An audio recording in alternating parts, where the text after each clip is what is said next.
কম্পিউটারে নতুন একটি ফোল্ডার যেভাবে তৈরি করা যায়।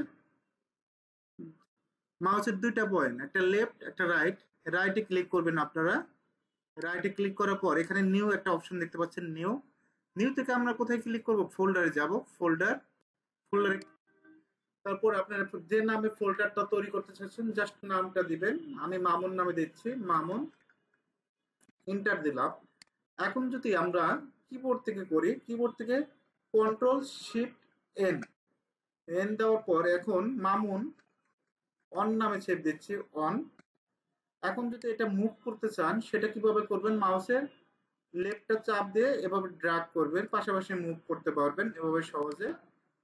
এখন আমরা চাচ্ছি এই ফোল্ডারটা ডিলিট করব। কিভাবে ডিলিট করব? মাউসের রাইট, এখান থেকে ডিলিট, অথবা আপনি সিলেক্ট করবেন। সিলেক্ট করে আমরা কি করতে পারবো? ডিলিট করতে পারবো। এখন আমরা চাইলে কিবোর্ড থেকে করতে পারেন, চাইলে ডিসপ্লে থেকে করতে পারেন। তো আমি ডিসপ্লেতে আরেকবার দেখাচ্ছি, মাউসের রাইট। এবার আমরা দেখাবো ড্রাইভে। আচ্ছা, এখানে আমি একবার দেখাই, মাউসের রাইট, নিউতে ক্লিক করবেন, ফোল্ডারে ক্লিক, মামুন। এখন যদি আমরা ড্রাইভে করতে চাই, ফোল্ডারের ভিতরে ড্রাইভে কিভাবে করবেন? দিস পিসিতে ক্লিক করবেন, এখান থেকে আমরা ড্রাইভে যাচ্ছি।